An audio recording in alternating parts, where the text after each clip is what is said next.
Good morning, leaders, and welcome back to the classroom. Listen, I just want to jump right in today, if that's okay with y'all. I've got a question for you. Have you ever tried to follow a recipe? I don't mean one of those easy ones, but one that actually takes a little time.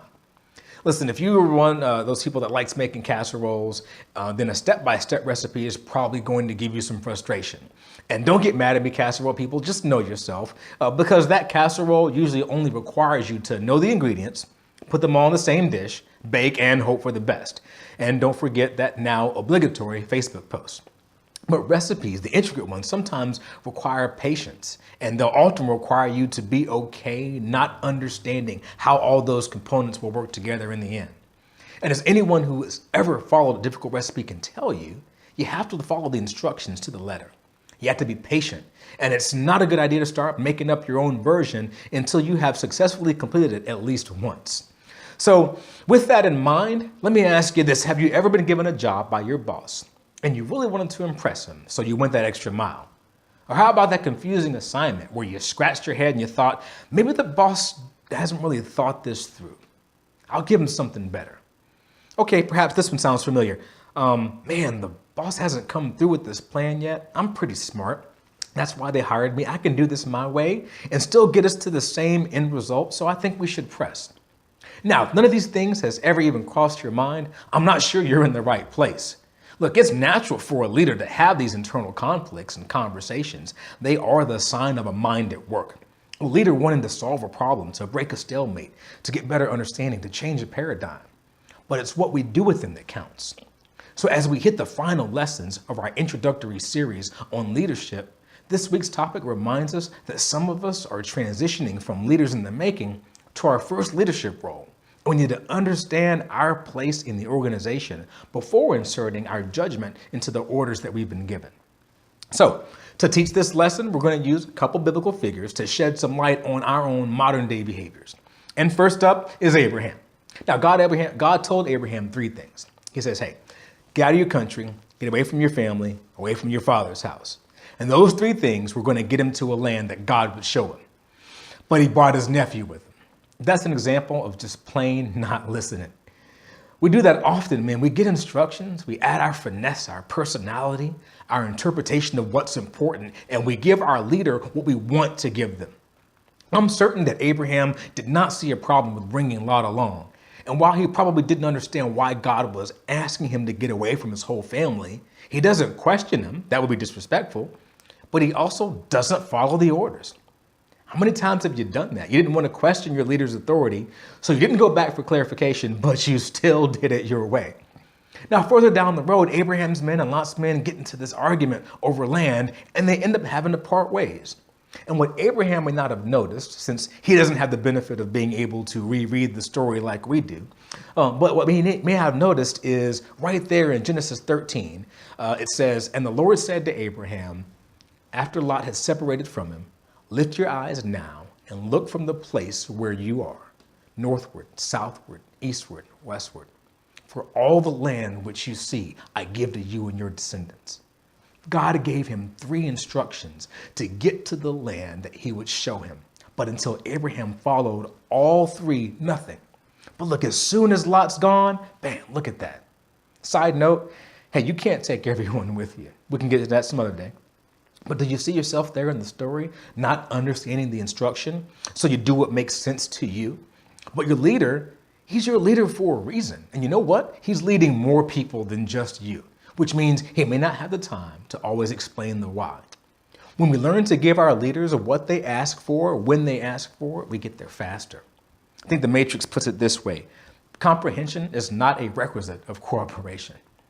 Now, later in the story, God promises Abraham an heir that he and his wife would conceive.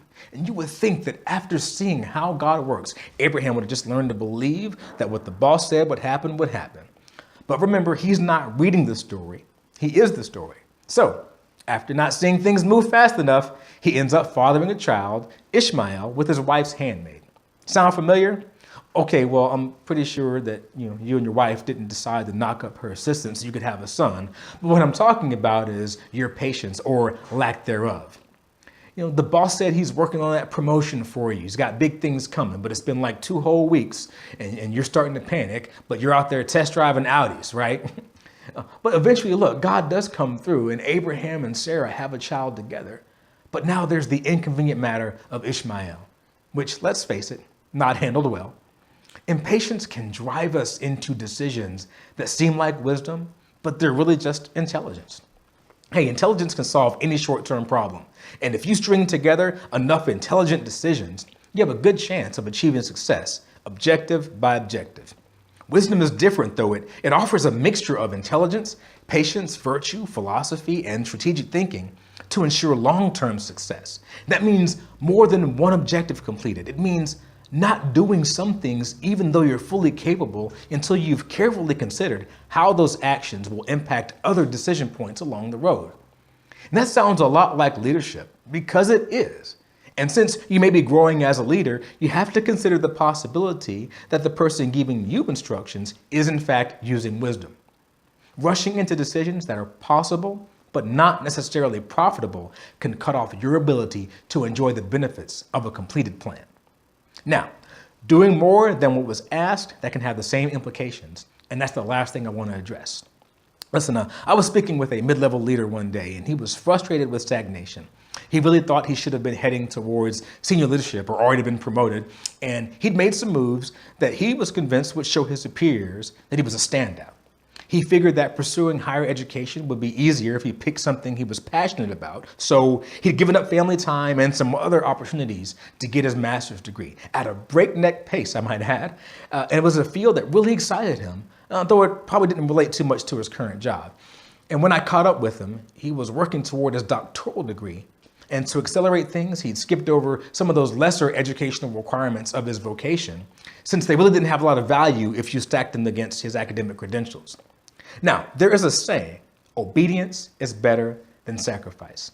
You see, between the lines of his story were several attempts that his would-be mentors made to get him to see that these tiny lesser things, really the equivalent of associate's degrees, they were the requirements of the organization. He was instructed to complete these requirements because they would be a sign to his superiors that he was more interested in what they wanted from him than what he wanted to give. Now, King Saul went into a similar issue. He was supposed to destroy everything in Amalek, but he made a decision to keep the best of what was left from that battle, and then he rationalized his decision based on his perception of what was valuable. He even offered to sacrifice some of the spoils, but God wanted the things destroyed as proof that no matter the perceived value, nothing would keep Saul from obeying his orders. What that young leader I met up with had in common with King Saul should be plain to see for all of us. They both heard the instructions given and made decisions about how much of the instructions they were going to follow. They each inserted their own desires and abandoned organizational goals for their own personal gain. You may hear me talk about that a lot from time to time. But listen, they abandoned the organizational goals, choosing, and I want to make sure you understand, it was a conscious choice to see their efforts as a sacrifice rather than selfishness. And in that clouded judgment, they were each justified in their own eyes with their pursuits. Let me break it down this way.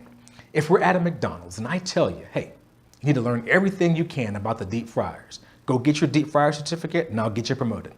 And you make a choice. You say, deep fryer certificate, I'll show them. I'm gonna take night classes and I'm gonna get a master's in computer science. Now, you come to me 3 years later with that amazing degree in hand. I graciously give you the names and numbers of some folks who I know in the IT industry. Oh, you didn't want me to give you your own store when you still don't know how to break down and rebuild the deep fryer, do you? How about you do what I asked? That's certainly not a rant against education, but it's a reality check. If all my company is doing for you is helping you finance the credentials for the next job, the one you really want, let's at least have enough respect for each other to admit that. But don't walk in the office, tell me you just spent the last 3 years collecting a paycheck, training yourself for another specialty, never bothering to take the time to get smarter about what we do here, and now you want a promotion? Not a reference, a promotion. Leaders, a lot of us are still growing, figuring out who we are and what we want to do. But while someone else is steering the ship, or at least signing the paycheck, a great thing to get in the habit of doing is following the orders you're given the way they're given. And believe that on a long enough timeline, you'll learn the strategic reasoning behind decisions.